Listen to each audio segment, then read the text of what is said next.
Hai, perkenalkan, saya adalah Lili Aktriana, mahasiswa dari Alih Jenjang Sekolah Tinggi Pariwisata Sahid Surakarta. Saya berkonsentrasi untuk ilmu kepariwisataan strata 1. Kali ini untuk menyelesaikan ujian tengah semester mata kuliah ekowisata yang diampu oleh Ibu Afril, saya akan mempresentasikan tentang ekowisata yang ada di kota saya. Saya mengambil salah satu destinasi wisata yang paling terkenal di Klaten, apalagi jika bukan Umbul Ponggok. Judul yang saya angkat adalah Konservasi Umbul Ponggok untuk menjadi ekowisata di Klaten, Jawa Tengah. Mari kita bertemu dengan pertama, pengenalan destinasi. Apa sih Umbul Ponggok? Mungkin bagi beberapa teman-teman belum mengerti atau belum tahu sih apa sebenarnya Umbul Ponggok. Umbul itu adalah mata air yang berasal dari alam, bukan buatan. Umbul Ponggok ini terletak di Polan Harjo, Klaten, Jawa Tengah, tepatnya di Dusun Ponggok. Umbul Ponggok merupakan sebuah destinasi wisata air yang terletak di Desa Ponggok sendiri dan berhasil menjadi sumber pendapatan yang mengalir bagi masyarakat setempat. Bahkan, banyak masyarakat yang terkenal dampak dari perekonomian Umbul Ponggok ini. Bagaimana tidak? Umbul Ponggok sendiri bisa menghasilkan jutaan rupiah dalam setiap harinya. Maka dari itu, Umbul Ponggok menjadi salah satu destinasi paling menjanjikan di Klaten, Jawa Tengah. Dan jika kalian berkunjung ke sini, wajib untuk datang ke Umbul Ponggok. Untuk kalian yang sangat senang berenang dengan mata kolam air alami, bahkan bisa berfoto underwater photogenic, kalian wajib untuk mencoba salah satu destinasi ini. Destinasi ini dikelola oleh Badan Usaha Milik Desa atau BUMDes Tirta Mandiri. Umbul Ponggok menawarkan keindahan kolam air jernih dengan berbagai aktivitas menarik dan harga terjangkau. Umbul Ponggok sendiri adalah sebuah kolam alami, jadi ini adalah kolam renang alami, bukan buatan. Alami yaitu berkisar 50 meter kali 25 meter dengan kedalaman dari 1,5 meter hingga 26 meter. Karena bersifat alami, jadi kedalamannya berubah-ubah. Dan pastinya di bawahnya masih ada ekosistem alami, yaitu ikan dan segala jenis tumbuhan air. Selain menawarkan air yang segar, tempat ini juga menyediakan berbagai kegiatan wisata air yang dapat dinikmati dengan harga yang terjangkau. Tiket masuk Umbul Ponggok ini hanya Rp10.000 per orang di hari Senin sampai hari Jumat. Jika di hari Sabtu sampai Minggu, harga tiketnya akan naik sekitar Rp15.000. Nah, untuk teman-teman yang tidak bisa berenang tapi wanna to get swim and wanna to know how about the underwater of Umbul Ponggok, kalian bisa menyewa alat pelampung seharga Rp10.000 itu sepuasnya. Dan kalian get snorkeling dengan alat snorkeling yang dapat disewa seharga Rp15.000. So cheaper for you. Kenapa tidak mencoba? Nah, mari kita berikan gambaran Umbul Ponggok. Seperti ini gambaran Umbul Ponggok yang kami perlihatkan. Nah, di sebelah sisi kanan adalah Umbul Ponggok tanpa balon, yaitu berumah balon atau wahana tambahan. Biasanya wahana tambahan ini disediakan di setiap weekend atau hari libur, karena selain untuk memanjakan wisatawan, ini juga untuk bisa menarik wisatawan dan mengurangi atau bisa bergantian wisatawan yang menyelam di bawah air. Jadi untuk beberapa anak-anak ini tentu saja sangat-sangat menyenangkan, tapi harus diingat, pastikan anak-anak Anda yaitu masih dalam jangkauan Anda, pengawasan Anda. Jangan sampai dilepas dan pastikan menggunakan pelampung. Kalian bisa melihat videonya di Instagram yang telah ada di Umbul Ponggok sendiri. Oke, kita berbicara tentang letak administratif. Where is the place of Umbul Ponggok? Kawasan studi ini adalah Desa Ponggok. Desa ini adalah bernama desa yang berada di Desa Ponggok, merupakan wilayah dari Kelurahan Polan Harjo, Kabupaten Klaten, Provinsi Jawa Tengah. Memiliki luas 77.255 hektar terbagi menjadi 4 dukuh, yaitu Umbul Sari, Keringan, Ponggok, dan Ceplokan. Nah, dukuh ketiga Ponggok inilah yang akan kita bahas pada materi hari ini. Lalu bagaimana dengan linear atau batasnya atau zona administratifnya? Di sebelah utara ada Dusun Cokro, Kecamatan Tulung. Di sana juga ada OMAK atau Objek Wisata Mata Air Cokro. Sebelah timur ada Dusun Nganjat, Kecamatan Pulan Harjo, sebelah selatan ada Dusun Jeblok, Kecamatan Karanganut, dan sebelah barat ada Dusun Dalangan, Kecamatan Tulung. Semua masih dalam administratif Desa Kabupaten Klaten, Jawa Tengah. Lalu bagaimana dengan pusat pemerintahan Desa Ponggok? Desa Ponggok kan ini dikelola oleh Bapak Junaidi Mulyana, dan sebenarnya ini sangat dekat dengan kota Klaten atau Klaten pusatnya. Kalian hanya perlu kurang lebih sejauh 10 km saja dari pusat Klaten. Jadi silahkan teman-teman, jika dari arah Klaten mau turun di stasiun Klaten, kalian bisa menuju dari stasiun Klaten menuju Umbul Ponggok sekitar sejauh 10 km. Iya, ini bagian peta kelurahan Umbul Ponggok. Lalu bagaimana fisiografinya? Aspek fisiografi yang akan dibahas oleh penulis kali ini meliputi topografi, demografi, infrastruktur, dan tata kelola letak ruangan. Nah, Umbul Ponggok ini sebenarnya di antara dua gunung, yaitu Gunung Merapi dan Pegunungan Seribu yang berada pada ketinggian 200-400 meter PDL. Lalu kita bahas konservasi Umbul Ponggok. Oke, sebelumnya kenapa sih Umbul Ponggok ini perlu dikonservasi? Yaitu perlunya pengembangan pariwisata dapat memberikan dampak negatif apabila tidak dikelola dengan baik. Itu kenapa Umbul Ponggok perlu dikonservasi, perlu dijaga. Maka ekowisata digalakkan sebagai alternatif memprioritaskan kelestarian alam dan lingkungan melalui perbaikan ekosistem. Nah, pada penelitian ini difokuskan pada merumuskan arahan pengembangan Desa Ponggok sebagai kawasan ekowisata air tawar berbasis lokal, kearifan lokal. Adapun jenis konservasi yang dilakukan adalah pemberdayaan kolam mata air yang masih alami, pemberdayaan ikan di kolam, pelestarian budaya setempat. Budaya setempat,nya ada padusan, yaitu menjelang H-1 puasa. Biasanya ini masyarakat akan melakukan mandi di kolam renang atau di umbul atau di mata-mata air. Lalu ada juga kira budaya air yang dilakukan setahun sekali. Adapun penulis akan memaparkan lebih penjelasan prinsip ekowisata terhadap analisis SWOT yang akan dijabarkan pada fokus selanjutnya. Oke, ini adalah gambar dari Dukuh kantor kepala desa Dukuh Ponggok, dan ini adalah gambar kantor BUMDes Tirta Mandiri yang mengurusi Umbul Ponggok sendiri. Halo, kita akan membahas tentang analisa SWOT. SWOT. We always talking about SWOT. What is SWOT? SWOT adalah sebuah alat pengukuran untuk suatu subjek penelitian, tempat, budaya, hal apapun itu termasuk dalam pariwisata. SWOT is very important to get analysis about the tourism. Kenapa? Karena dari SWOT itu kita bisa mengolah suatu destinasi wisata untuk kita kembangkan.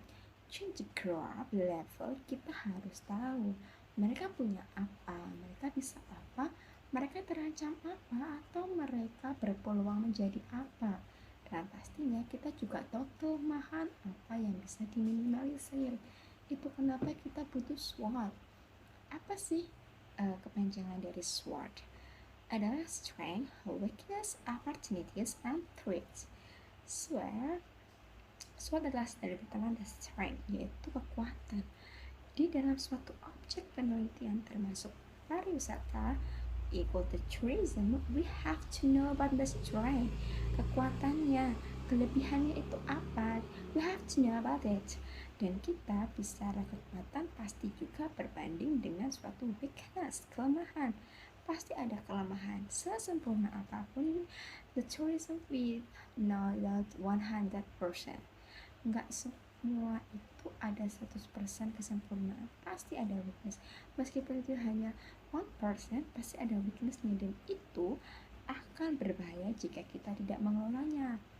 Lalu ada apa lagi, yaitu opportunities, kesempatan. Nah, punya kesempatan apa sih sebenarnya destinasi atau objek yang akan kita bahas, atau subjek ini kita mempunyai apa sih sebenarnya opportunitiesnya. Lalu ada threats, yaitu ancaman.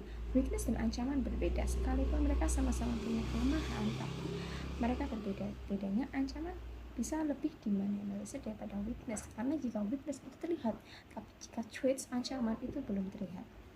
Okay, let's see. We have to talk about the strengths, kekuatan. Umbul ponggok. Umbul ponggok, mata air alami di Klaten, salah satu mata air alami terbesar di Klaten yang dijadikan kolam renang alami. Baiklah, apa kekuatannya? Yang pertama, menjadi wisata air kolam renang alami terbesar di Klaten. Yes, the biggest one of in Klaten. Kenapa terbesar? Karena dia adalah kolam renang alami, bukan buatan. Dia alami dan dia terbesar, dan dia terjaga ekosistemnya dengan baik. Second, sebagai konservasi berbagai ikan yang bisa berenang berdampingan dengan wisatawan. Nah, ini ada satu kekuatan umbul ponggok yang sampai sekarang tidak dimiliki oleh unggulan yaitu mereka ini, kita sebagai para wisatawan itu bisa swimming with the fish. Iya, seperti kita di laut bisa berenang bareng ikan.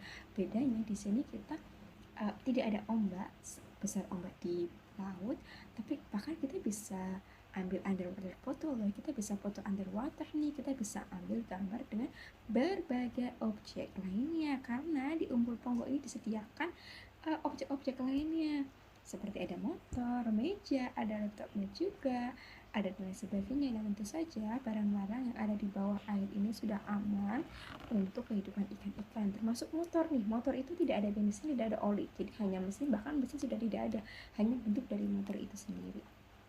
Lalu kolam renang alami dengan pemandangan bawah air yang menakjubkan. Kenapa menakjubkan? Benar-benar jernih, benar-benar bersih, terawat dengan baik, dan bahkan kita bisa berfoto bersama ikan-ikan. Lalu sebagai diving spot fotogenik bagi para wisatawan dengan ikan-ikan. Aksesnya sangat mudah dijangkau dengan berbagai kendaraan. Jika Anda turun dari stasiun Klaten, hanya perlu 30 menit untuk sampai di lokasi wisata. Lalu adanya fasilitas seperti penyewaan pelampung, alat snorkeling, hingga foto di bawah air jika tersedia. Ketersediaan kamar mandi dan beberapa tempat makan juga memenuhi. Adanya rumah balon juga di atas air untuk setiap akhir pekan atau hari libur. Harga tiketnya sangat murah, di antara Rp10.000 hingga Rp15.000, dan penyewaan pelampung Rp10.000 tanpa batas waktu. Kemudian ketersediaan lahan parkir untuk berbagai jenis kendaraan. Nah, ini poin pentingnya juga.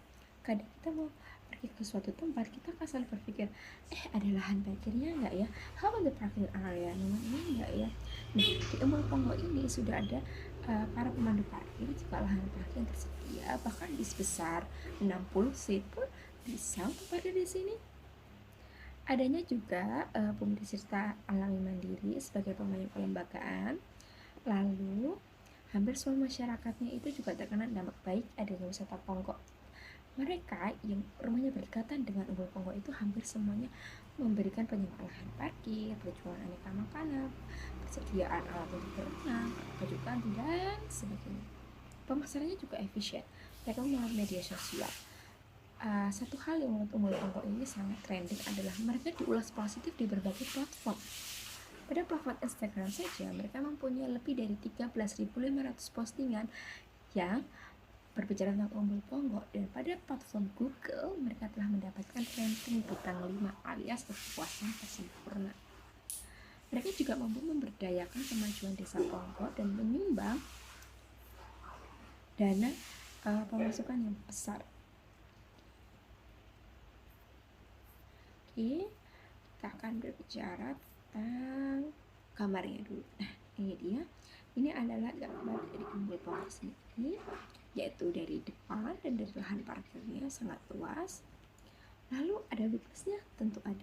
Mereka punya kelemahan. Weakness apa aja? Yang pertama, semakin banyak wisatawan maka mengancam kelestarian alam. That is true in the everyone destination.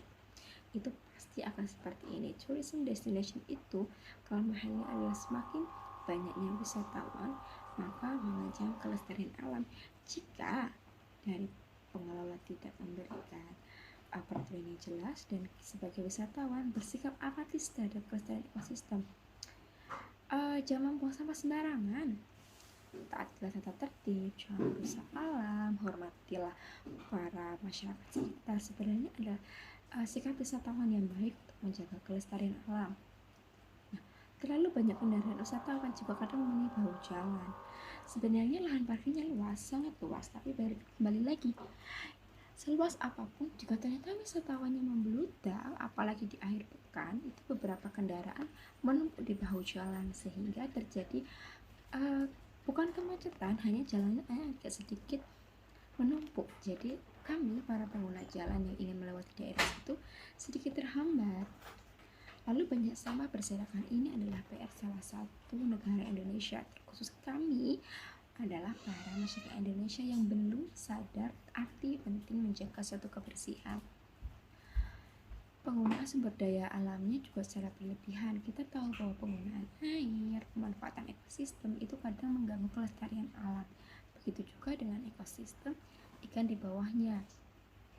Nah, banyaknya prasarana dan fasilitas objek wisata itu rusak akibat sikap wisatawan yang tidak bertanggung jawab. Lalu opportunities, kesempatan. Oke, kita berbicara kesempatan dari Umbul Ponggo ini untuk menjadi crowd to be better. Ada nggak sih? Ada. First, melihat tingginya wisatawan dan berbagai ulasan positif tidak menutup kemungkinan Umbul Ponggo bisa menjadi destinasi ekowisata air tawar yang mendunia. Ekowisata air laut itu sudah banyak, tapi ekowisata air tawar berbasis kearifan lokal yang benar-benar alami itu kita bisa menghitung pakai jari. Dan jika Umbul Ponggo ini mampu mempertahankan kealamiannya, mampu menjaga ekosistemnya, mampu memberdayakan masyarakat dan budayanya, itu bisa saja menjadi Umbul Ponggo untuk crowd levelnya bisa into world. Untuk kita berbicara kualitasnya, Umbul Ponggo ini berkesempatan menjadi salah satu kolam renang air tawar alami terbaik di Indonesia. Oke, kita nggak bicara tentang the largest or the biggest, tapi kita bicara tentang the best of quality. Mungkin jika kita berbicara tentang luas atau besar, Umbul Ponggo ini bukan menjadi yang terbesar atau yang terluas karena yang namanya alami sudah dari Tuhan. Tapi jika kita berbicara tentang quality, bisa saja Umbul Ponggo ini menjadi salah satu yang terbaik dengan mempertahankan ekosistem, kealamian, dan budayanya. Perlu sinergi masyarakat, pemerintah, stakeholder, bahkan wisatawan sendiri. Nah, tingginya minat wisatawan yang datang bisa menjadikan Umbul Ponggo membuka channel YouTube tersendiri.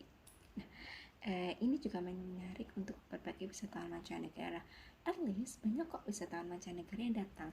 Tetapi jika kita berbicara perbandingan dengan Bali, kita masih kalah. Nah, channel YouTube ini sendiri kita bisa membukakan kepada dunia bahwa ini loh Indonesia the habit, the spring water natural in the world, the best. I think this is a one recommended of you if you come to Indonesia, especially in Trans Java. Please come to Klaten and let's see and let's try to swim in Umbul Ponggo. Nah, ini bisa menjadi salah satu peluang Umbul Ponggo untuk menjadi kolam renang air tawar terbaik di dunia. Pembibitan ikan dan pohon beringin bisa mulai diadakan. Kita tahu bahwa pohon beringin salah satu pohon yang menghasilkan sumber air terbanyak. Di daerah Pulau Harjo sendiri yang banyak umbul ini, terkhususnya di Desa Ponggo, banyak sekali pohon beringin. Itu mengapa daerah tersebut sangat tinggi mata airnya. Selanjutnya yaitu ancaman. Oke, ancaman ini ada yang dari faktor alam, ada yang faktor manusia. Kita bicara faktor alam dulu yang sebenarnya memang sulit untuk kita hindari karena lagi-lagi yang namanya alam kita tidak tahu dan itu sudah kehendak Tuhan. Salah satu ancaman yang benar-benar memukul dan sangat-sangat berpengaruh itu kemarin saat kita terjadinya pandemi, kejadian luar biasa COVID-19 itu menghambat perekonomian wisata. In the report, ternyata ditutupnya selama pandemi hampir 1 bulan lebih itu kita Umbul Ponggo kehilangan puluhan juta setiap bulannya every month. So saat pandemi kemarin bahkan mengalami kerugian lebih dari 1 miliar rupiah. Yes, this is the effect about the COVID-19. We cannot avoid it. Ya. Lalu bencana alam seperti angin puting beliung di tahun 2019 lalu merusak beberapa bagian dari Umbul Ponggo seperti fasilitas prasarana dan sarana, kemudian terganggunya ekosistem air juga. Ancaman yang lainnya adalah desa ini sangat meningkat. Jika dulu was just about Umbul Ponggo saja menjadi favorit, now it's become habitat, karena ternyata sudah banyak umbul atau mata air yang muncul seperti umbul besuki, umbul kapiler, umbul mantek, umbul pelem, dan sebagainya. Bahkan mereka mempunyai wahana untuk anak-anak. Kolam renangnya mereka telah dibuat sedemikian rupa. Tetapi kembali lagi, jika Anda ingin menikmati momen, setiap momen di setiap umbul itu pasti berbeda. Dan Umbul Ponggok menawarkan momen yang sampai sekarang tidak tergantikan oleh tempat manapun. Nah, jika ada pemburu dari berbagai sisi, bisa jadi kealamian Umbul Ponggok ini terganggu. Contoh nih, jika ingin menuruti ego, menuruti modern, menuruti tren, bisa saja Umbul Ponggok ini dibuat bukan alami, tapi dibuatan, diberi dinding-dinding keramik dan sebagainya. Tentu ini akan menghambat ekosistem sendiri karena ikan tidak akan berkembang di kolam buatan sebaik di kolam alami. Kegiatan ekowisata juga terancam jika ada kesadaran dan dukungan dari berbagai pihak itu berkurang. Lalu budaya yang dipelihara masyarakat bisa saja terkikis oleh zaman jika kaum muda tidak mau melestarikan budaya. Mereka memilih budaya kebaratan, budaya Korea, Jepang, dan sebagainya, sedangkan itu berbeda dengan budaya kita. Kita lihat ya, ini adalah mata air yang terjaga, ini adalah aktivitas kira budaya, dan kita akan berbicara tentang analisa prinsip ekowisata pada Trust SWOT Umbul Ponggok. Kita udah berbicara tentang SWOT, mari kita tarik menjadi prinsip ekowisata. Dasarnya, ekowisata itu bentuk pariwisata yang berkelanjutan, di mana kegiatan ekowisata mempunyai tujuan tertentu yang akan dicapai. Adapun prinsip ekowisata diantaranya konservasi, ekonomi, partisipasi masyarakat, wisata, dan pendidikan. Konservasi berkelanjutan perlu dikembangkan. Ingat, makin tingginya wisatawan, makin tinggi juga ancaman untuk keberlangsungan kealamian destinasi. Namun sebaliknya, tingginya wisatawan juga mampu memperkenalkan adanya ekowisata yang telah dirancang. Dampak selanjutnya adalah dengan ekowisata tentu saja peningkatan ekonomi. Kita melirik pada destinasi wisata Umbul Ponggok ini. Jika saja ekowisata juga digerakkan, maka tidak mungkin akan menemukan perekonomian masyarakat yang lebih stabil. Wisatawannya lebih beragam, bukan hanya mereka yang jelas-jelas hanya just fun, tapi mereka yang looking for about the research, looking for about the education, looking for about the culture. Mereka bisa mempelajari di Umbul Ponggok itu sendiri. Kemudian education level pada masyarakat juga akan berkualitas. Para pesaing akan muncul, investor akan datang, membuat mereka para masyarakat Umbul Ponggok mendorong anak-anaknya untuk bisa berpendidikan yang tinggi, berharap Umbul Ponggok mampu mereka lestarikan tanpa terkikis oleh orang luar. Nah, tentu saja semua ini melibatkan partisipasi masyarakat luas. Dari yang paling bawah adalah masyarakat, ada BUMDes, ada kemudian pihak kelurahan, kemudian pihak pariwisata daerah, dan pariwisata nasional. Nah, ekowisata tentu menjadi daya tarik bagi wisatawan. Kegiatan mereka di Umbul Ponggok bukan hanya untuk bersenang-senang atau menikmati wahana air saja, namun mempelajari apa itu ekowisata dan mengerti tentang pelestarian alam, budaya, dan menjaga kealamian ekosistem. Ingat, ekowisata itu adalah ecotourism civic hunting, yaitu berkelanjutan. That's not about just looking for fun, that mereka just have to keep it about the natural, about the ecosystem, and about the culture. Itu dari saya. Terima kasih, saya Lili Aktriana, dan sampai jumpa bertemu di video selanjutnya.